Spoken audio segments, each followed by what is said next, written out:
You're listening to Unbridled with your host, Genevieve and Carly. Welcome to Unbridled. Good morning, good afternoon, and good evening. I'm your host, Genevieve. And I'm Carly. And this is the Unbridled Talk show. We've got a wonderful guest on today. It is Krista Wilson. Krista, you want to introduce yourself? I'm Krista. I've been playing games most of my life. That's so cool. And I find that there's a lot of riders when I talk to them that started in Pony Club really, really young. And it's so exciting because I didn't have that. I learned when I was a teenager how to vault and everything, but being able to grow up in Pony Club or in mounted games, that's pretty cool. Yeah, it definitely made a difference. And, it all came natural when you're athletic and young and supple and bendable and stuff. And for me, my family didn't have, and my pony club wasn't like a big fancy pony club. So games was perfect because we could all kind of mix match ponies and, oh, I have a working truck this week and you guys have a working trailer this week and we can all get to practice. And, it's a lot more affordable than some of the other disciplines you can go into. So can you describe your first pony? My first pony I had very briefly. He was a hot pony and I was a new rider. So then my parents got me this large pony. You would have loved her, a spotty app, broodmare. And I started with her. She wasn't real great. So I'm going to skip her. Her name was Dottie. I was like 10 when I named her. So, or 8 Still cute. 7. So my real pony her name was Strawberry Shortcake and we called her Berry. And she'd kind of been been there, done that. Everybody was like, oh, she jumps the moon kind of a pony at the local shows. So I got her and she was like a games phenomenon, like right away. She was awesome. 14-1, Polish Arab, Strawberry Roan. She didn't look beautiful for showing, but she was awesome. I finished riding her. My sister moved on to her for a couple years. Polish Arabs, my first pony, Chip, he was a Polish Arab too. It's kind of fun because they're like a more stout Arab than I think the other Egyptian Arab breed. So apparently you got into Strawberry Roans then. Oh, I love Strawberry Roans. Yeah. So my next pony after her, I had a few short-lived ponies, but my next long-term pony was Oshkosh. And he was a Strawberry Roan from Eiler's auction. Wow, I didn't know he was from Eiler's. Yeah. Yeah, he was really cute. So he had like a big blaze and socks. Like he was kind of flashy. Yeah, he was 12'3" and he rode big. Mm-hmm. And he was one of those ponies, like I got on him in the barn at the auction. They just built the new section, which is not new anymore. Because I guess I was 18, so this was quite a while ago. And he let me go around, neck reining and knocking over trash cans and stuff. And I was like, he didn't care about that. So some pony club moms were there and helped me bid on him.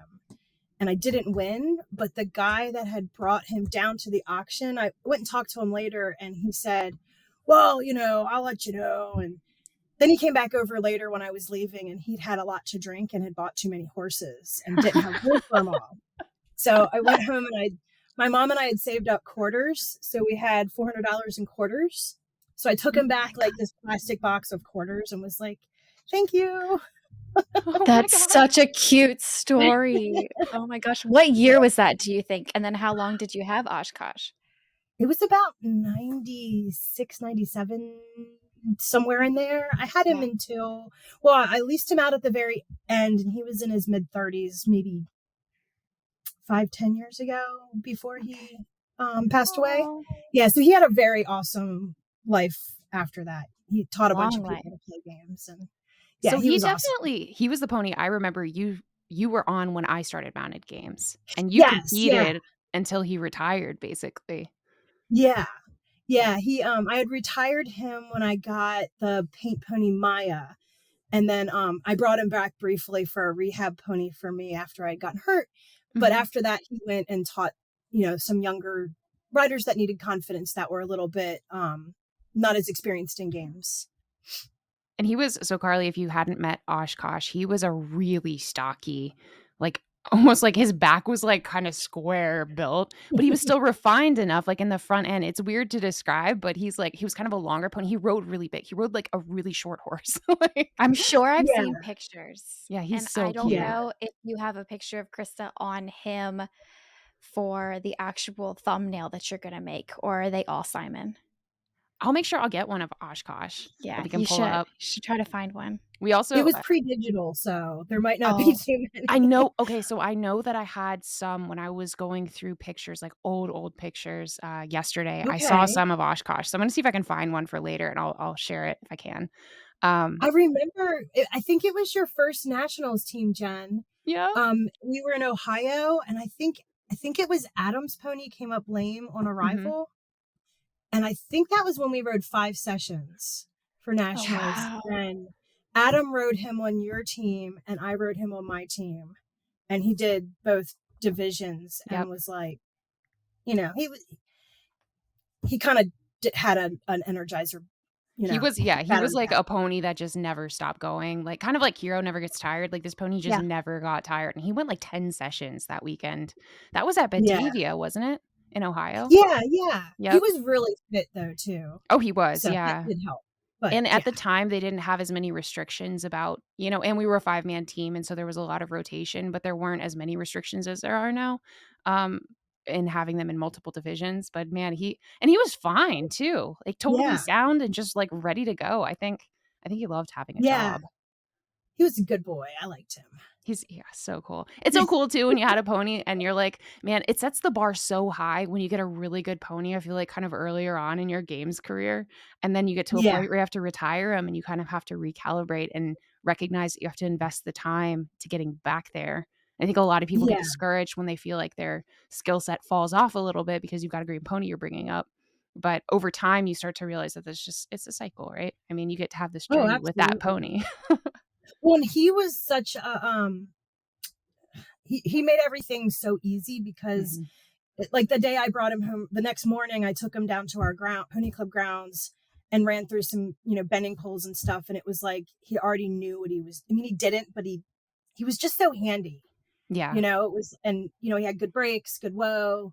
So he didn't really take any training. So then, you go to your next pony that actually needs a little work. And it was, It's eye-opening too. Yeah, when you get a pony that has such a solid foundation and you almost get to like jump ahead and then be there. Like you said, they don't need a lot of that finesse and training. And then you get a new pony that just wasn't even started like completely. And most of the Yeah. time, I feel like most ponies you get under 14 hands don't have like years of experience. Like they are green. no.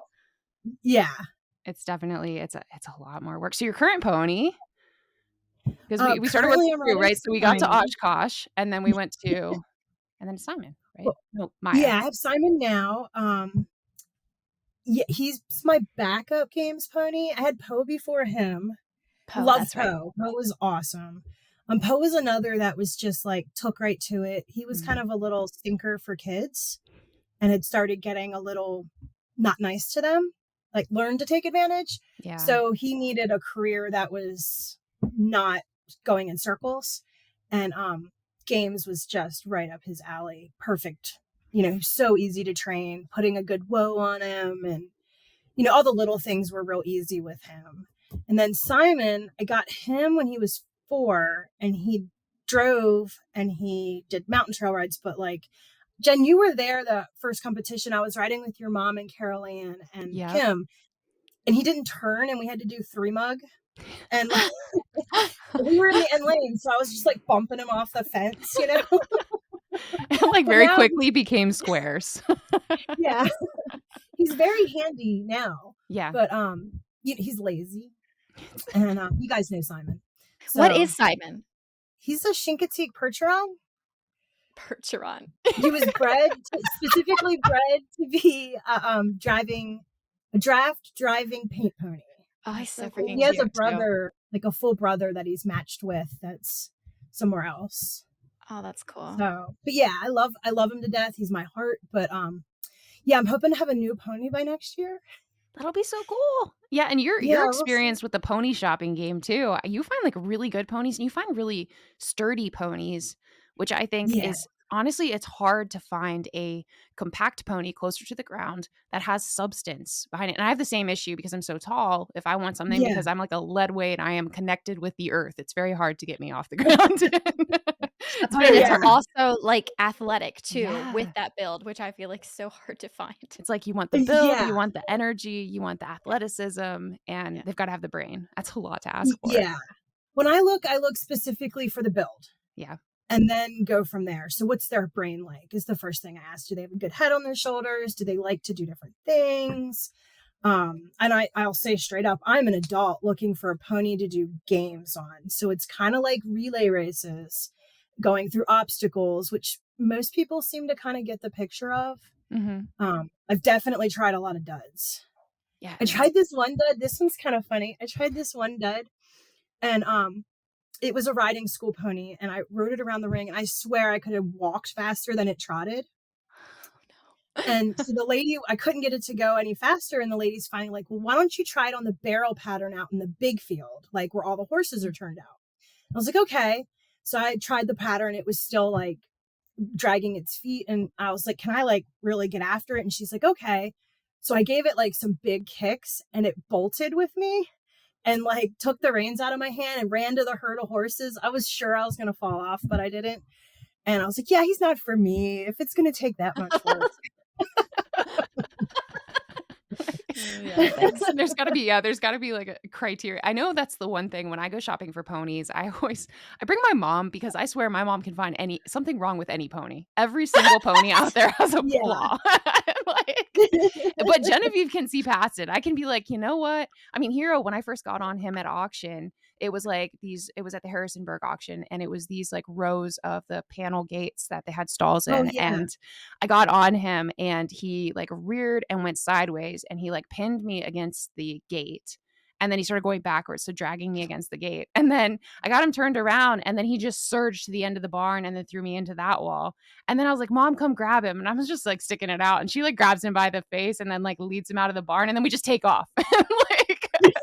And I get into a field and then I get far enough away from the barn that I kind of put him to work a little bit. And I was like, I think he's awesome. And Mom's like, I think this is a terrible idea. And I was like, I walked over to the guy and I offered him cash so I could take him home before the auction and he took it. So and then the saga of Hero was born. But he's a good match for you.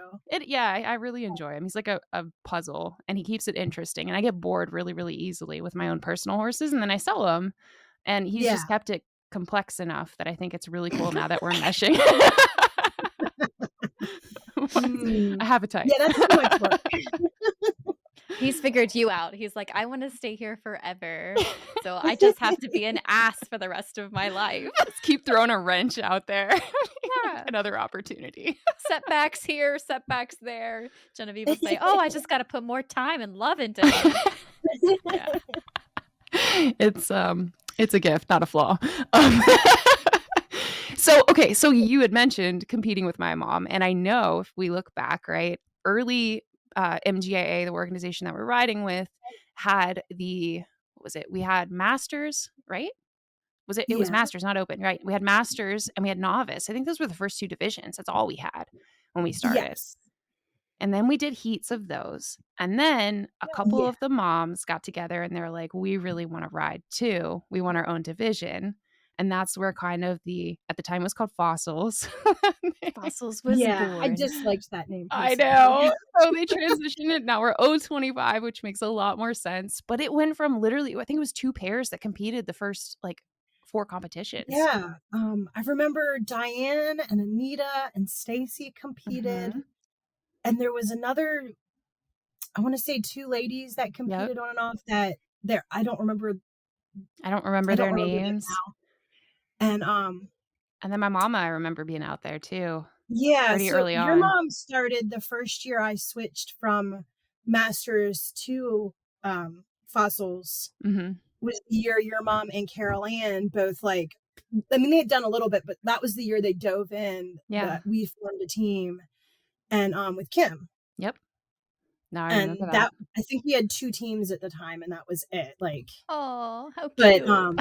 before that, they would use, like, the tall cones for ball and cone, and then it started getting a little more competitive, and we were like, "No, we wanna, like, use the regular cones, and we don't want our stuff on buckets," and, we wanted to start playing real.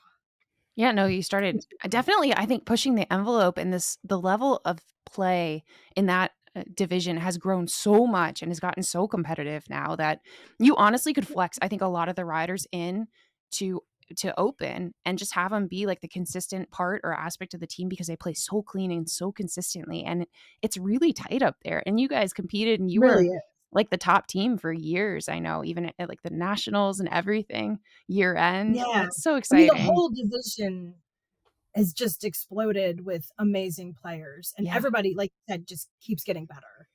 Um, I feel like I'm getting a little less, but that's okay. I'm on Simon. I'll blame it on him. Well, and just I think that's one thing that I had noticed, and we had talked with Stacy a little bit, and we were talking about the fact that they had so many heats early on in the organization, and now we've gotten to a point where we kind of shifted the dynamic, and we have, like 8 lanes all at once. And so it used to be, I remember when I think I was even at novice, which at the time, I mean, you're still cantering and everything. It was honestly like low level open now, but Yeah, we would be in like B final, and we would be so stoked going into the last day because we'd made it into B final and we had an opportunity, and you were fleshed out and matched well by the time you got to Sunday. And so yeah, you didn't see like this disparity. There was always a very intense competition because the people right beside you were always kind of pushing you.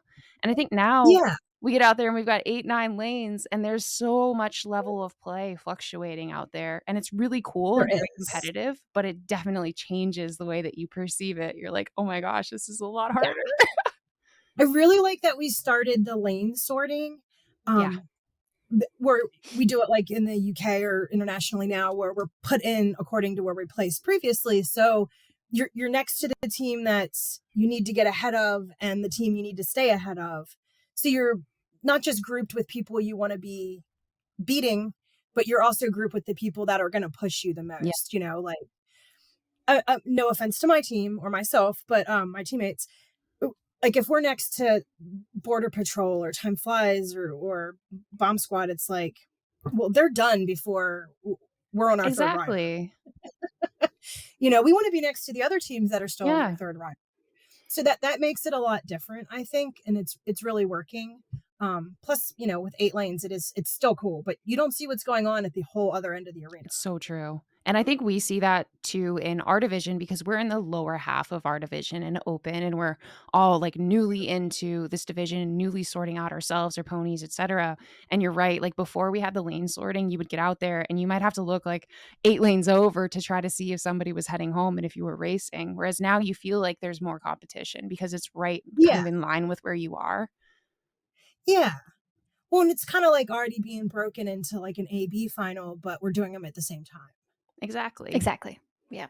So, So okay, true. somebody's brand see here, and this is kind of the thing that I think can intimidate some people though, is you get adult amateur riders, maybe who ride in other disciplines, and they come, let's say, and they watch mounted games, and they see that the place for them to go is this O25 division. That's really where everyone is kind of flocking towards. And I think it can be really intimidating to see like 40 ponies in an arena at what they see as a very competitive division, right? So like that bar for entry now feels like it's so much more. And I think people need to understand that like everyone is so welcoming. But I want to throw it out there. Yeah. Like, what are your thoughts of encouragement, or what should they take away if they want to come in and join O25? Well, I mean, like we've mentioned, there's a span of level, especially in that division. You've got teams that are trotting, walking and trotting. So you don't have to be galloping your skills or cantering your skills. You can still stop and do your skill and still have fun and still be part of it. If you don't know the races, you really should start in novice just to get, it's a different kind of sport. Would you go to eventing and try to do an upper level your first time? Or No. and then there's also, we have like, you've been hosting all these fun days, which are perfect to get out and, try it. One of Carol Ann's friends came to one, I think it might have been the last one, and rode, and she's riding Yep. with my team this weekend. Yay! So, right? I'm excited for her and my team. But That's so exciting. so she got to see what the whole vibe was like at a Yeah. low key setting. So starting with something smaller is way less overwhelming and less investment. But I know when I've worked at the expo, people have come in and said, "Oh, there's no way I could do that." And I'm like, "Oh, why couldn't you do that?" And they, "Well, I couldn't jump on." And I don't jump on anymore. And I even use a mounting block sometimes. And talking to somebody one-to-one and saying, "You could still do this. You don't have to be Mach 10," and then saying, "I'm not that fast anymore," really seems to go a long way. You might remember we used to do the little Blue Ridge fun days down at I the fairground, do. and we got to do a few during the fair. And we'd have Western riders join us, and they were like, "Oh, can we ride in a Western saddle?" And we're like, "Sure, just come have fun." So I think just letting people be there as they are and giving them a place where they're going to fit in. And I think that That's something that's important to me, is a place to fit in. So that was kind of a segue in my head, right? You had mentioned the fun days. And I remember when I started games, remember the Summer Sizzler events? There would be like Yeah. this big grass field. There was no fence. And it was like grown up. It was like a foot tall. And you're like playing sock and you're kind of like shuffling through grass to find it. But it was so Yeah. informal. And we do like gambler's choice, or we draw out of a hat. And you might get like a hoof pick that you walk away with. But it was such a great opportunity for people to go out and practice their skill set, meet other riders, ride with other riders, and bring ponies up without putting out hundreds of dollars in stabling and everything that you have to do for a larger MA. And Yeah. it's harder to find those events now. I think people are intimidated by the thought of organizing. Well, and we have 6 big events a year, which in my mind doesn't seem like that much. But if you only have the ability to go out like once a month, you're probably going to go to the bigger ones. But I do agree. We need the little ones. I personally love Gambler's Choice. I love to ride with somebody I've never ridden with before. I feel like everybody should have enough control of their pony to be able to slow down to give a handoff, slow down to take a handoff, or, do a skill. You don't have to blast through pony pairs with somebody that's slower than you or a new pony. So, like we do the fun day on Friday at Nationals, which has been a big hit. And everybody that goes is like, "Can I get a chance to ride with an open rider?" And sadly, it's not very popular with the open riders because everybody wants to ride with you guys. It's really cool though. And you're right. I mean, I know that I get intimidated by Gambler's Choice sometimes, depending on the pony, not all ponies, but like if I have a pony that I know blasts off, but for the most part, you can get around that by just navigating who goes first, who goes second. Like, but you're right. It was so fun, being able at Nationals to ride with a couple of the kids that I haven't ridden with before. Maybe they like see me on Instagram and they're like, "Oh, you're on the spotty." And it was so cute. We had so much fun. They do. Even the like adults are like, "Ooh, am I going to get to ride with an open rider?" I mean, yeah. So and I think everybody wants that. I think we just need to continue encouraging as an organization and those people who have organized that we're there to support people who want to get into maybe hosting a local event. I mean, even if you don't have crazy turnout, just having that kind of practice somewhat locally is great to do with your ponies. I found like even with the fun days we're having here, even if we don't have a lot of people turn up, like we still have a fantastic time. It's a lot of fun, but it's a lot of work. Oh yeah, it's a lot of work. And you're lucky that you have like a very supportive family that's involved. But yeah, I agree. We need more of them. And the social aspect, getting to like know people you didn't know that well, or maybe it was somebody that you weren't like comfortable around because you didn't know them. And then they're like, "Hey, good job," and give you a pat on the back. And it's, like the pizza maybe they're not debrief. scary. Yeah. Exactly. So like you started hosting Nationals probably over 10 years ago? 10 years ago now? How long has it been? Something like It's been a long ish. time, I feel like. Yeah, it has been a while. Yeah, it's been about that. Some give or take. Yeah. And it's honestly, I think we have some of the highest turnout at Nationals of the larger competitions. And so it's a testament to what you're doing as an organizer. But any tips for people who do want to get into organizing or don't know where to start? I started really small with the previous iteration of USMGA when I was in my 20s and late teens. and middle teens, I organized very, like, Jen, it would make your competitions like big. But it was all we had in the US at the time for games, period. So it was great. And that was pre-computers and everything. So it was like you phone called and said, yeah, I'll be there. And we organized it that way. One division, one heat, sometimes we had two.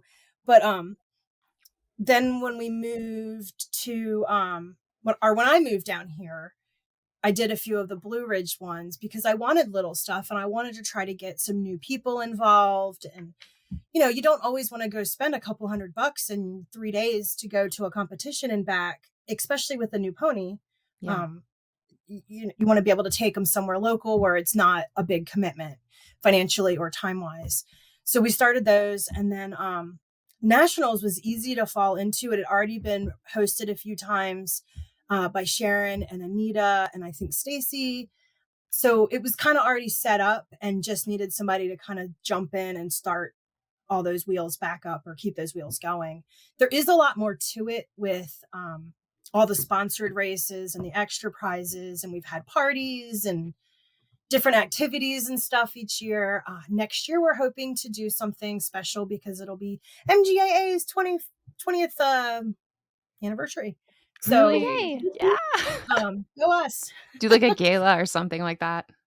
Yeah, do something. So we'll see what the board is interested in doing. So, Yeah. but it's the perfect event. Nationals was originally intended to give back to the organization, to the riders. So every penny that comes in, I try to recycle right into prizes.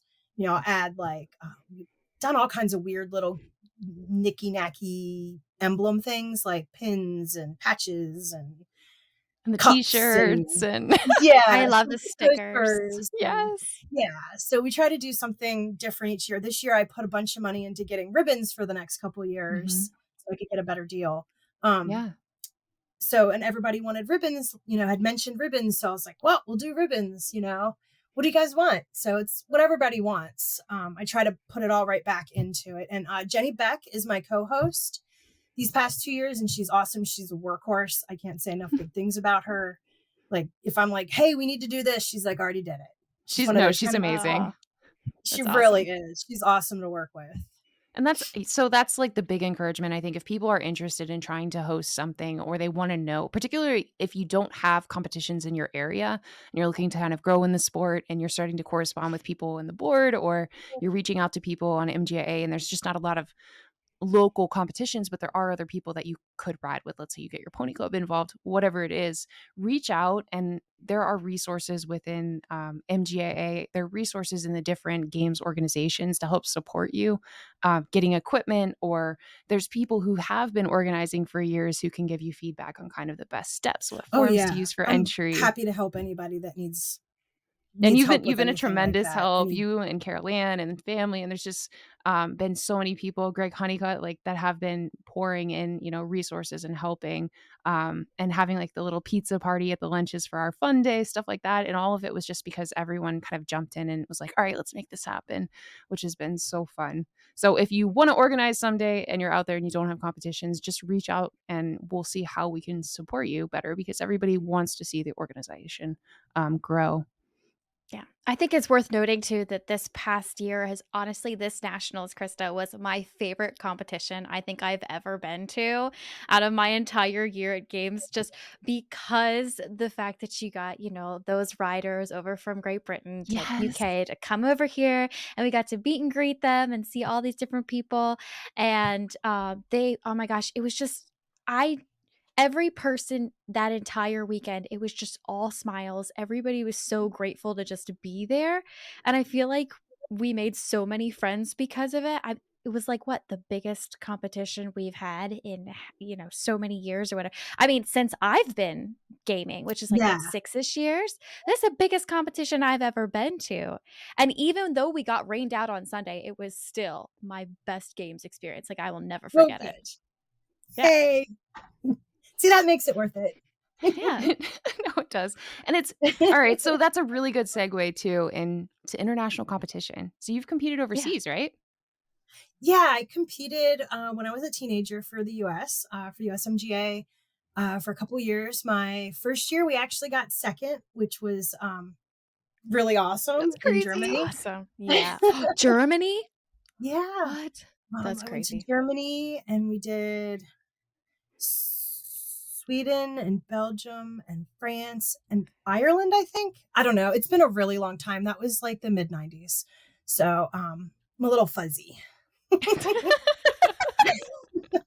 But then I guess about a decade ago, maybe a little longer now, I started taking teams over to compete as the trainer chaperone and team manager versus being the rider. And that's been really cool. So I've used some of my connections from back when I used to ride internationally to source ponies and friends to stay with. And it just makes it easier. So that's been really rewarding to be able to give back in that aspect.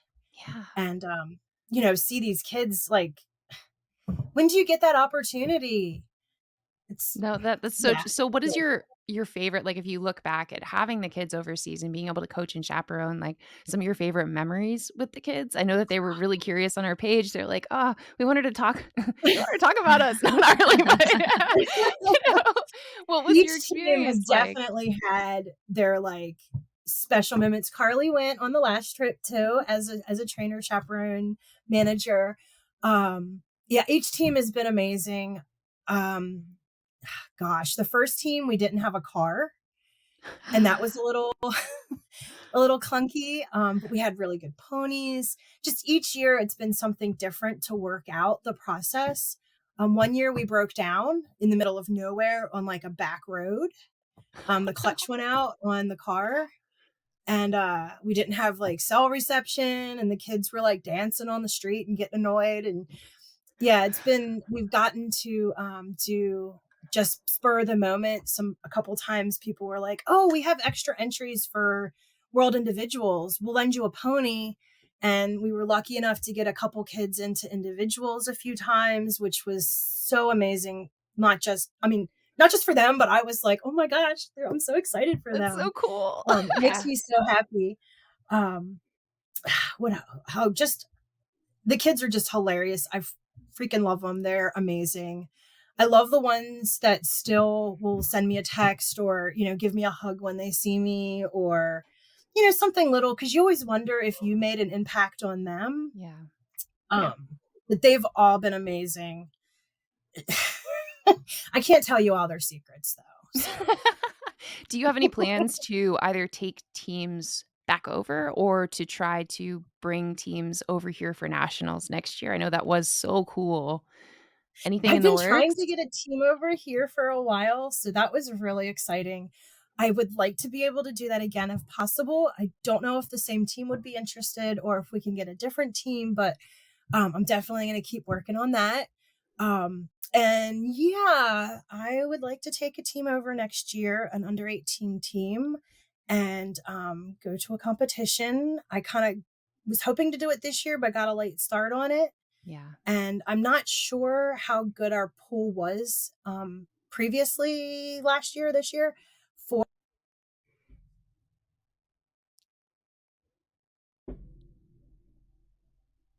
getting going. Carly is aware, and Jen, you've been on one of my trips as Mhm. well. You went on the second trip. We went to Ireland To Ireland, I for a remember week. that. And that one was kind of an anomaly because it was in the spring. It was 1 week. It was just a little bit different than the other trips.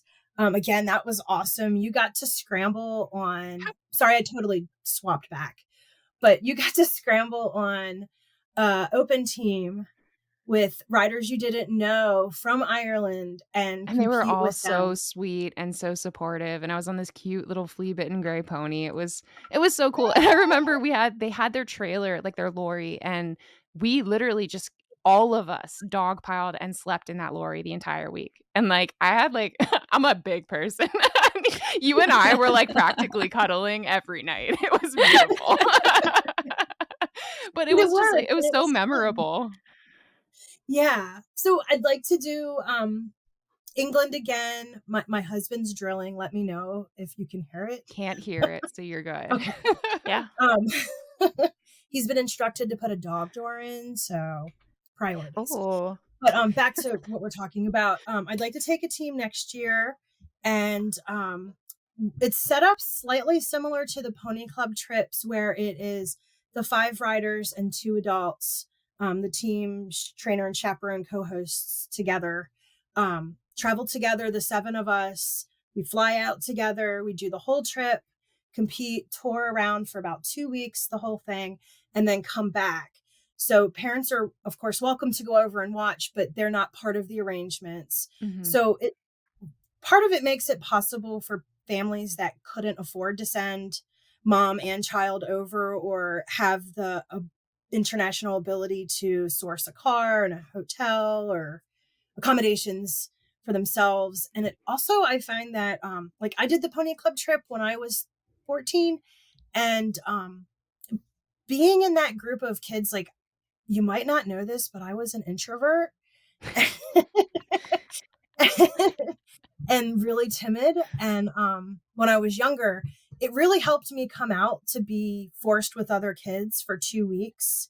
Yeah. And, you know, you're living close quarters and all of that. It really helped me become me. So sure. I feel like that's, at that age, that's such an opportunity. And so Carly So- remembers we rent a little tiny RV and we pile in it just like we did the lorry, and we drive around for 2 weeks with it.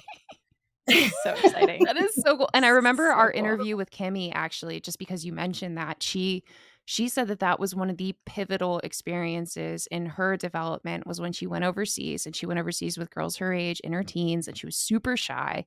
And she was like, she ended up staying the summer, I think, with Bella, but she was like, man, it brought me out of my shell, and I learned so much about communicating and putting myself out there in a way that I had never had to do before. She was like, it completely changed her life and Yeah. how she communicated with people. So it's good stuff that you're doing. And when you're ready I to know. launch Thank something like you. that, you need to let us know so we can help Yes, promote please. it. Okay, absolutely. Yeah, I'll have to get on the organizing ball and get it going. Yeah, it makes me feel so good to see these kids like coming out of their shells. And you guys know I don't have any kids, so I get to live vicariously through other people's children for 2 weeks, and then see them continue to grow. Like the first time I took Sadie, you know, McBain, and now look at her. She was Yeah. great then, but now she's like an adult. Yeah. I know. It's crazy. All these kids that are like grown up, you know, they're adults now. And yeah, it's just been awesome to see them become adults.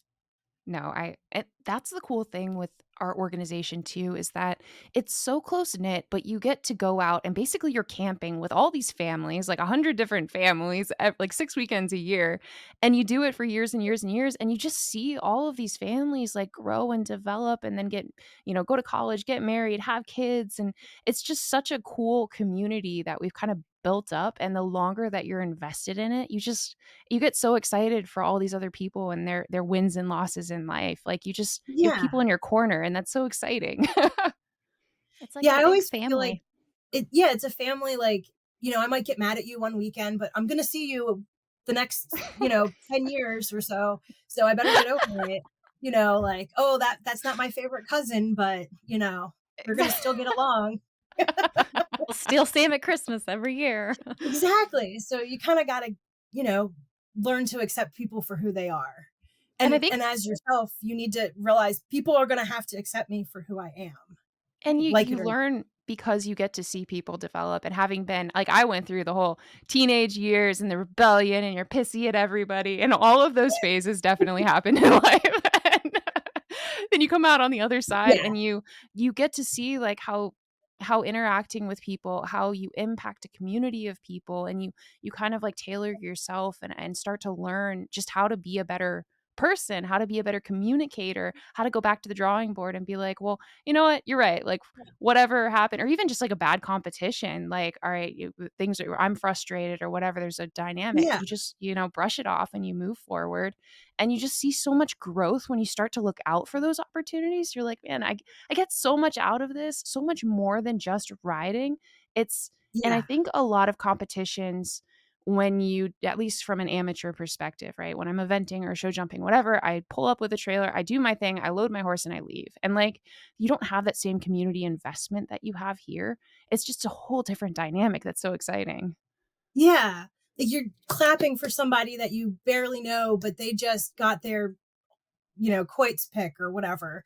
And you're like, oh my gosh, I know you've been trying to get that. And we're all jerks sometimes and we all have bad days. So, I'll forgive you guys, you forgive me, not you guys, but Exactly. No, but Right. and you hear the cheering and everything too, and you don't realize, I know there's so many times where I've been out there in the field and like something starts to, maybe you feel like something's going to go wrong or I'm about to miss something. And I just hear that person sitting at sea line and they just say something, or they're like, you got this, Jen. And it might be even like under their breath, but somehow I hear it. And like the encouragement then to just like go the extra mile because you're like, I've got people in my corner. And that's the whole games experience. I mean, it's not just in competition, but even in the winter when we all winter and we're all like, oh, I miss you. Like, Yeah. Oh, I love talking those about little it. tears from the sea line you were talking about. They make me feel so good. I'm like, oh my gosh, somebody cares. It's Yes, no. honestly, it makes me think of my first season doing games because, of course, like I didn't know anybody's name. There was just like the errands that I trailered in with, and I was like, "This is a whole new world. What the heck is happening?" There's so many people, and like I'm an introvert. um, but literally the first season, I remember so many people were just like cheering for me out on the games field, and I didn't even know who they were. But hearing my name, like, "Go, Carly! Oh, you got your pick, whatever." It was so encouraging to be like, oh, other people actually know who I am. Or they Yeah. walk up afterwards and like, I can see you've improved this season. And I'm like, oh my goodness. And then we get to Yeah. introduce ourselves. It's so cool. And I know so people in my workspace don't even realize how introverted I am. Like I do my work stint or if I go on travel, like I am bubbly extroverted. I get home and I hole up in this like little cocoon and I read books for like 10 hours straight. Blanket Like, burrito.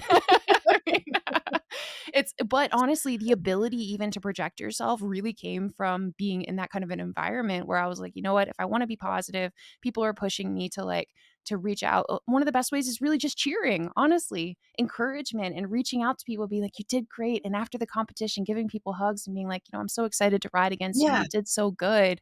Like that environment. And I think contributing to it also, if you came from Pony Club mounted games where you have to be very quiet and you have to be quiet as a parent and a spectator, very different when you come out to like USMGA, MGAA competitions where we want engagement. Like you should be screaming for your kids and in a supportive way. Like we need that. And Yeah. it helps contribute to that atmosphere too. Yeah, absolutely. No, it's been so much fun and watching the kids come up.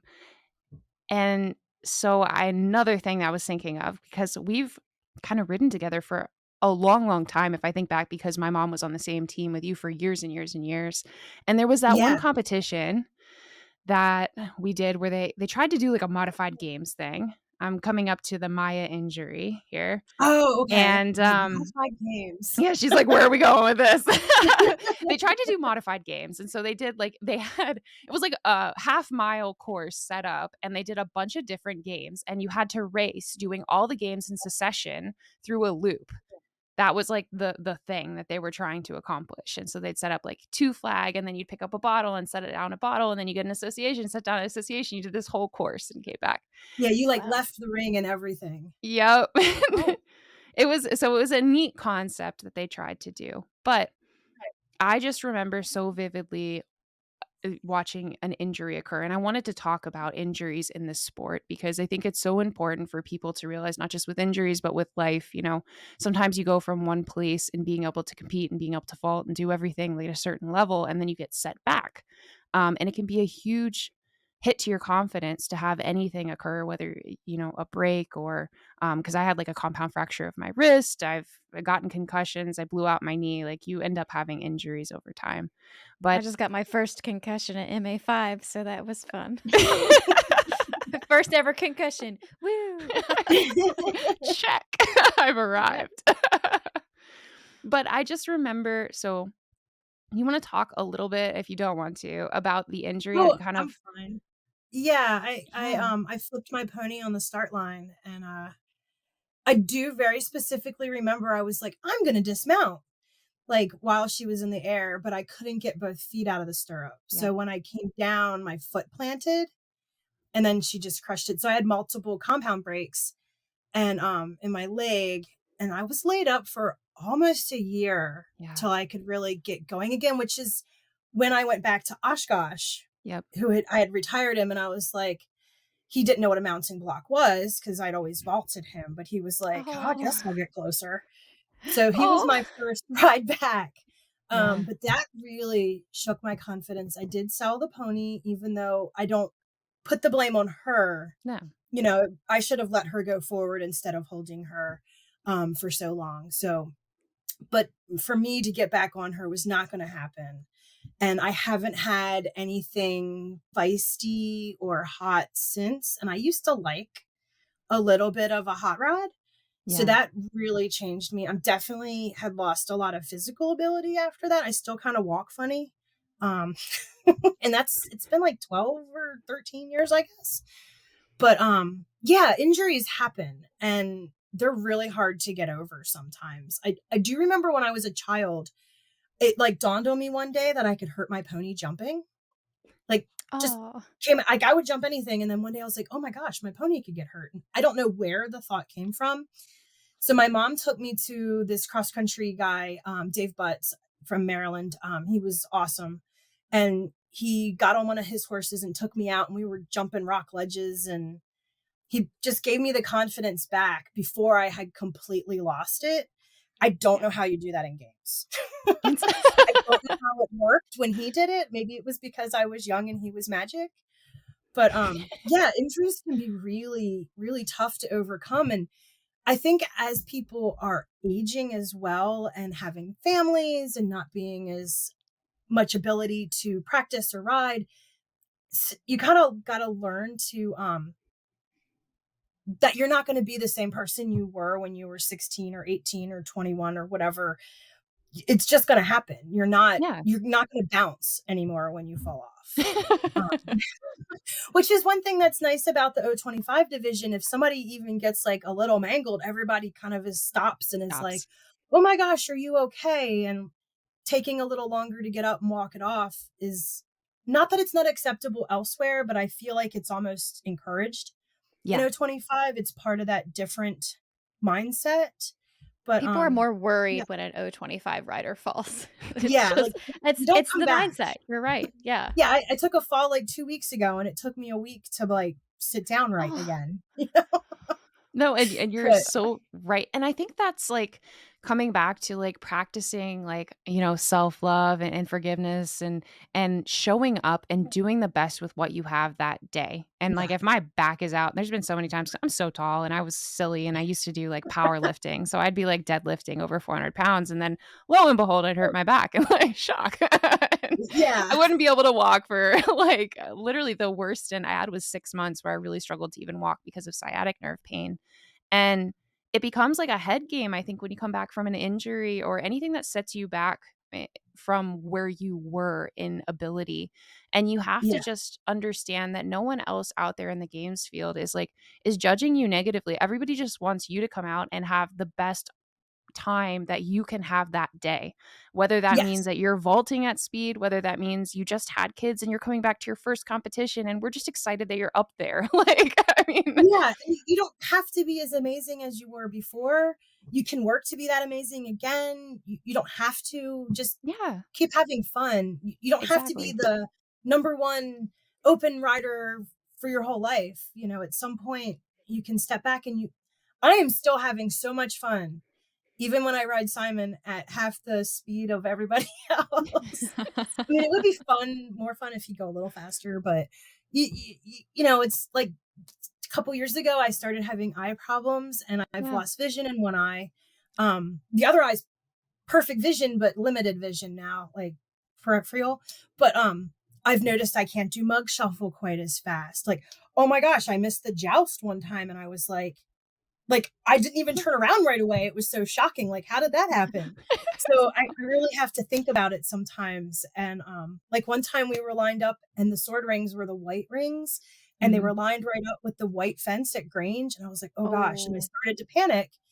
But once I started moving, they weren't still lined up. I could still see, but you know, it's just, it's like playing the game in your head too, as you go. And I was actually watching when you got injured. I actually had like a whole photo session. I remember taking pictures of it at the time because I was photography mode, and then we were there, like, and I just remember in the back of my head, I was like, I hope she rides again, because it really was like, it was a pretty Mm, serious break at the time. And the way that it happened can be very traumatic, specifically in Yeah. games, because it was at the start line, which can be like really scary to get over. mhm. But you have like, it's just the fact that you've come back as soon as you were able, like you were back on a horse, you were back out there, and you're right. You may not have been going as fast, but you were just as engaged. And it Yeah. also gave everyone else an opportunity to see that, like, what's possible if you just like stay committed and dedicated to something. Like, so anyway, you're Yeah. just such a testament to, like, if something No, happens in thanks. life that's unexpected, like, just keep showing up. Roll with it. Well, and it helped. I had a really supportive team. Yeah. Like Kim Tracy, she took me to national. Well, Caroline took me to nationals. Then Kim carted me all around, Oh, nationals that year when I was like, unable to put any weight on my leg or anything, yeah. just so I could still be part of it. Yeah. And, Linda was there when I hit the ground, and like, just Carol Ann took the ponies up, having that support, that family there makes all the difference, because I wanted to get back and play with them again so Yeah. bad. But you're not always the same person you were, and you just got to roll with it and be the best you can be. That was so cliche. Oh my gosh. I think you're so fortunate that you had Oshkosh though to like lean on at that time. So you knew you had a Yeah. trustworthy pony that you Well, I could couldn't like have gamed him. yeah, There yeah. was no getting on him for games, but yeah, in the beginning. That's when I got Simon. Yeah. Just getting back to your regular pony that you know you can trust and somebody that's Yeah. retired and maybe a little slower paced. I think that's good to just merge back into it too after an injury like that. And so Oh, with your yeah. next pony, because you're going to be pony shopping here soon, Yeah, are we let's hear thinking about about it. the next gear? What are we looking for? I'm gonna look for. I need. So I need 13 too. I am short and I am fat, and we're being blunt here. I can't reach that far like I could when I was 5'3" and skinny. Now I'm 5'3" and round, and there's a belly to reach around, and I'm not as flexible. And I tried so hard on Neville. I brought him to your things. I really wanted him to Yeah. work, and he just got too darn tall. Mm. And he was about 14'1", and I couldn't reach anything, Yeah. without really stopping. And I want to be more competitive, not less competitive. So honestly, I'd like Neville, a big furry, hairy, tanky thing that's like 13.2, Yeah. 13.1 to 13.3, a faster Simon, Carol Ann Zeke, something like that. A Yeah. little a forward tank. I thought Neville was really going to be it, because he's forward, he's got that head on his shoulders, the brain. It's all about the brain. They've got It to just have kept a growing. brain.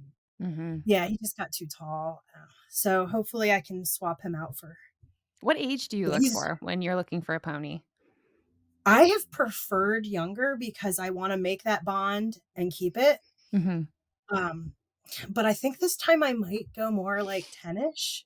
Yeah. So, 6 to 12. So it's something that's got some time on it already, and I don't have to start from scratch and put as much time in it. Like Simon came along pretty quick. He was 4 when I got him, Mm-hmm. but You got that brain though. Yeah. yeah, if you've got that brain, I feel like you can bring it along, but they've got to be full grown this time. I can't get anything that's not full grown. It's It's just not going to work. But yeah, there's something said for the pony that's already been out there and done that you can just hop on, put the games on, and go. Now, do you Versus usually like, look locally, or do you actually ship ponies in? I'll travel, because that build, like over in the UK, they've got all those draft ponies, the traditional cobs, like coming out their ears. And Yeah. out here we have all the quarter horses coming out our ears, but we don't Mhm. have a lot of crafty cobby things, which is what I physically feel comfortable on. Something that I can lean off of, and it's like leaning off of a bed or a couch or something instead of a fence post. And I've always liked, even when I was a trim, fit, athletic thing, I always liked the thicker, solid builds. I just kind of feel like I'm part of them, You got more pony in front of you and more pony behind you while you're doing it. Hero Yeah. is really tanky, like super, super broad Yes. because he's Yeah. 14, like .0. So he's as low as I would be comfortable like owning as my competition pony, but he is so beefy that he is the same as like my pony Fizz, who's 14.3. So Yeah. I feel Yeah, like you I fit like him so well those. because of the way he's built. yeah. Exactly. He's such a dude. Yeah. Well, and that's part of it. Some ponies ride big, some ponies ride small. Yeah. Like I picked up a pony that was 13.1, an inch shorter than Simon, and Simon made him look like a stuffed animal or something standing next to him because he was just like, shorter back, shorter necked, Oh. he just looked like Yeah. a fake pony next to like this big chunky Beefy thing. hunky. Yeah. Yeah. Yeah, I'm totally willing to travel this time. Everybody keep an eye out this winter once I've got to sell Neville first, which that's not happening yet. So yeah, I'm willing to travel. All right, that 13. And I know that inch, like, it feels like you're splitting hairs, but it really is a big difference. Like, I It's a got my huge mom on difference. Artie, and he's 13.3. So he's like an inch and a half taller than DJ. And she's like, I mean, he fits really well, but the lean to get to the bucket, it's that much Yeah. further. And you only got so much flexibility in the hip, you know? Yeah, exactly. Like, your hip doesn't drop like it used to. And, the whole thing just I don't flow like I used to. Yeah. So, yeah, I need something that's wide enough to support me leaning. Well, I can't wait from a until we get shoulder. to your next pony, and we'll have you back on for another episode where we get to talk all Oh, about that I hope so. I process. can't That'll wait. be so I'm fun. so excited. We'll definitely be doing some open practices this winter so we can get the Oh, new that'd be ponies out there. fabulous. I would love to do Fun. some Yeah. more individuals too. I feel like, or even if not individuals, more pairs, like some of that stuff in the winter. I remember when the Taylors used to hold all those pairs competitions over the winter, and we would be out there. Yeah. Like, I remember competing. It was like 20 degrees. We got wind billowing over this hill, and I would have like one of those face masks on. So like you could see like slits from my eyes. I looked like this game's assassin. It was awesome. Like, I feel like that, but then I look back and I literally look like a stuffed animal on a horse. But That's dedication. it was so fun though, because you felt like you were able to keep Puppy. that alive throughout the winter. Just so cool. Look at the puppy. Sorry, The she game's was dog. talking to me. So you're good. So the last thing I wanted to touch on, because I thought you were kind of passionate about this, is people who want to get involved at the competitions, being a referee or holding one of Oh, those okay. positions at competition, and just touch on that. Like, how do you, if I watch a ref out there and someday I want to be able to support the organization like that, how do I get involved? So reffing, know the rules. That's big. I don't think enough people really know the rules. Like, I read the rule book. When I referee, I read the rule book from cover to cover. Like, I'm refereeing this weekend, so I have reread the rule book yesterday, cover to cover, where I pause after each like little segment and I think about it, and I try to think of a situation that it would fit in, even if it's a boring one that I feel like I've done 1,000 times. I still think about it again. Really knowing the rules. I will give you a little insider tip that the rulebook committee is trying to get a clinic set up with a clinician to instruct assistant refereeing and chief refereeing. So I would recommend every single rider at least take the Saturday portion, because it's literally going over the rules. Yeah. And it just always surprises me how few riders really know the rules. Like, little things, once they're put into practice, like, yes, you go from A to B to C and change over and legs behind the line and, hand to hand. But when it's actually in practice and something comes up and you're like, that just fell in the field of play when we hand it off, what do? Either rider can get it, but only one rider can be actively on the field at a time. Yeah. So, and the handoff still has to be behind the changeover line. Anyway, I don't need to get into rules, but no, but you're I'm so so right. excited for it. Yeah, we're working hard on it. So, little communication needs to be completed, but hopefully we'll get it sorted out soon. That was the most amazing clinic I've taken, but I will say, just because you take the clinic doesn't make you a good referee, because there's also the mindset, and you've got to understand you're not out there to catch people. You're not out there to like, ooh, I got one. And that's the same thing for assistant referees. You're out there to make sure it's fair. So like, Carly, if you went and messed up and I'm like, oh, didn't see it, or I'm an assistant referee and I'm like, oh, it wasn't a big deal. Well, it might not make a difference in your placing, but then Jen's team, which I know that doesn't work because you're on the same team, but let's just pretend.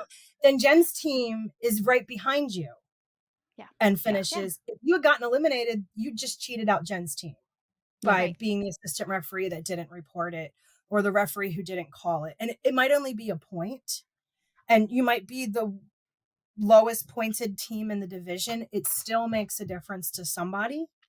Yeah. And the same thing with calls that are bad. And we've all had bad calls against us. And as a referee, we've all made calls that were like, wow, I really wish I hadn't made that call, or you're up for 3 days thinking about it, or it weighs on you. If you're a good referee, it weighs on you, and you're thinking about it, and then you're talking about it with the other referees. Like, we talk. The referees discussed this year that we wanted to slow the starts down to be more in line with IMGA. And so collectively, we've tried to slow them down throughout the whole season. Gosh, I'm kind of all over the place with No, this. but you've done a really good job with that. And I know that you were at one of the fun days, and I was like, so how are you starting? And you're like, well, I'm doing, you were saying you're doing kind of a countdown in your head, right? It was like 5 Yeah. seconds, I think. Yeah. As long as everybody's together, I get a count so I can be as consistent as possible, because my job as the referee is to be consistent for you as the rider. So if you are hitting that A line right as my flag drops every time, and you're starting appropriately, you're not charging the line from behind after everybody else has started or whatever, you're doing a good job. It's not my job to hold that for an extra second because you're timing it right. Yeah. My job is to keep that consistent so you can hit that A line right with my flag. So if everybody's coming together, you should be able to predict what I'm doing. I was going to say this year was definitely the most consistent. I felt like I even was able to start hero a couple of times because I was able to time everything effectively, because in the past, when they're rushed and people are trying to accommodate the rider, now you end up with all these varied times. It really just depends. And they're like, oh, just drop it. But you were very consistent. A lot of the other refs have been very consistent, I feel like, this season. And we can actually kind of like count down, and it's effective for the rider to plan. I think it's more effective for you guys too, to be able to hold the line and be like, no, go back. Let's make this fair. Yeah. Yeah. And I do feel like riders have not been charging from behind, at least for myself. I haven't seen anybody. And I usually ask my line A to keep an eye on that and let me know if they're catching that and I'm missing it. And not to call the race, but to let me know so I can be aware for the next race. But I'm not seeing that. I feel like everybody's been starting really well this season. So there's not been a reason to say, hey, rider in whatever color, you need to stop charging the line or you're going to be penalized or whatever. Yeah. Or to hold the whole division up because one person's charging. That hasn't really been a problem. But I do remember years ago, and Mackenzie Taylor was very good at starting, and she was very good at reading her starter. And somebody accused me of just starting the flag for her. And I was like, no, she's just good. Like, you should be trying to be that good too. Like, I'm not going to penalize her because she's good. Yeah. Because again, I was still doing a count in my head. So it was like, and every time she was just hitting it, that's a good starter. So we've got a lot of those now. And I think it's important too, as a rider, to exercise like a measure of grace when you're out there with the calls being made in like real time. We're trying to do more with like video, but like at the end of the day, someone is making a call off their best judgment, and we're not out here trying to win like a scholarship. I mean, I understand that it's competition and people really, really take it seriously. And some people are super competitive, but just in the back of your head, realize these refs are giving up precious hours of their day to make sure that they've read the rule book, that they're up on the rules, that they're interacting with other referees and trying to get better with their own skill set.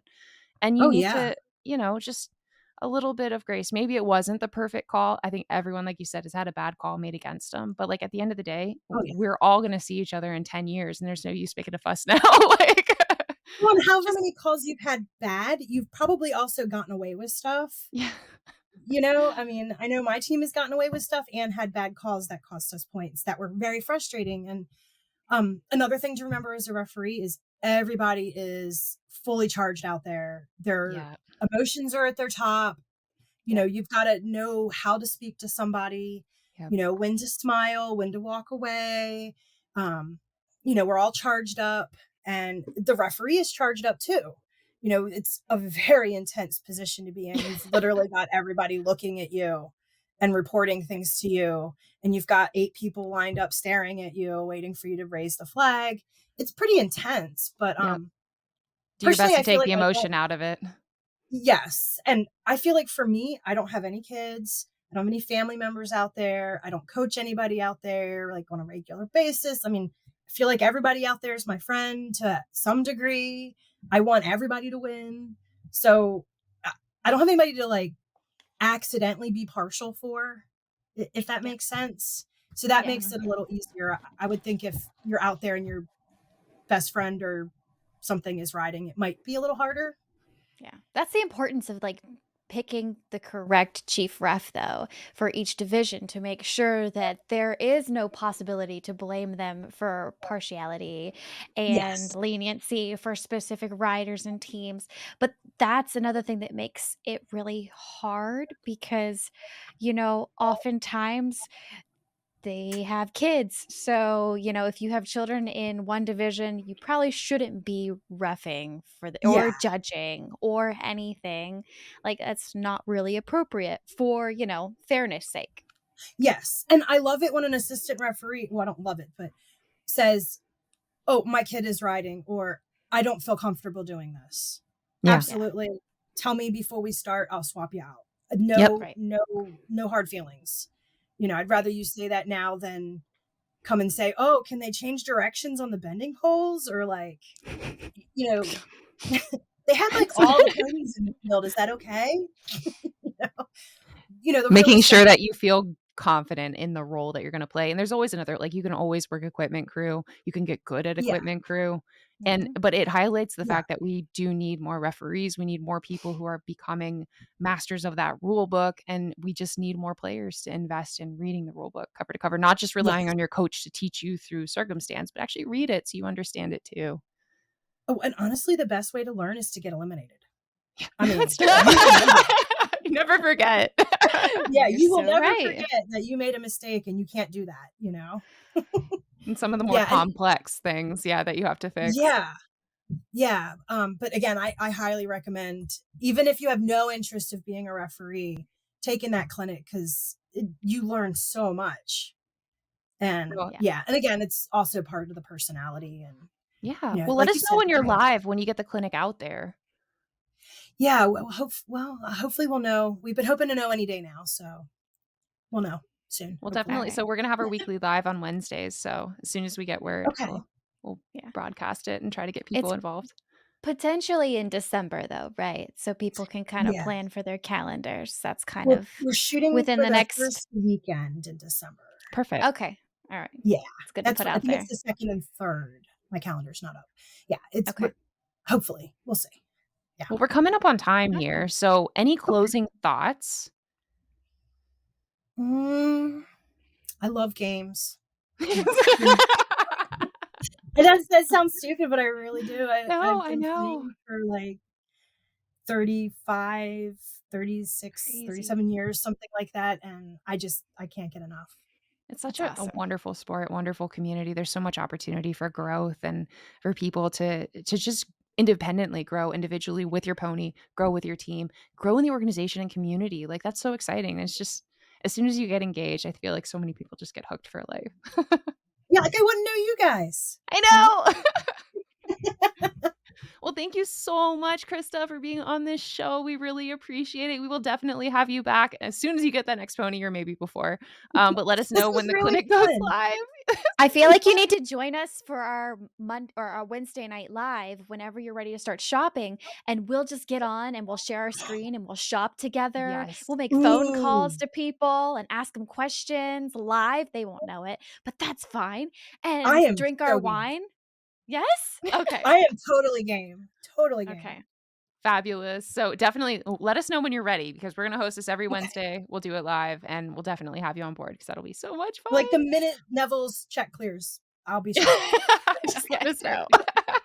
Well, thank I you so much, definitely will. Krista. Please, if Thank you guys have you. enjoyed this episode, please like, subscribe, share to your friends, recommend us out. We're going to continue having awesome interviews with experts in the wonderful world of equestrian sports and especially mounted games. Until next time, it's Genevieve. This is Carly.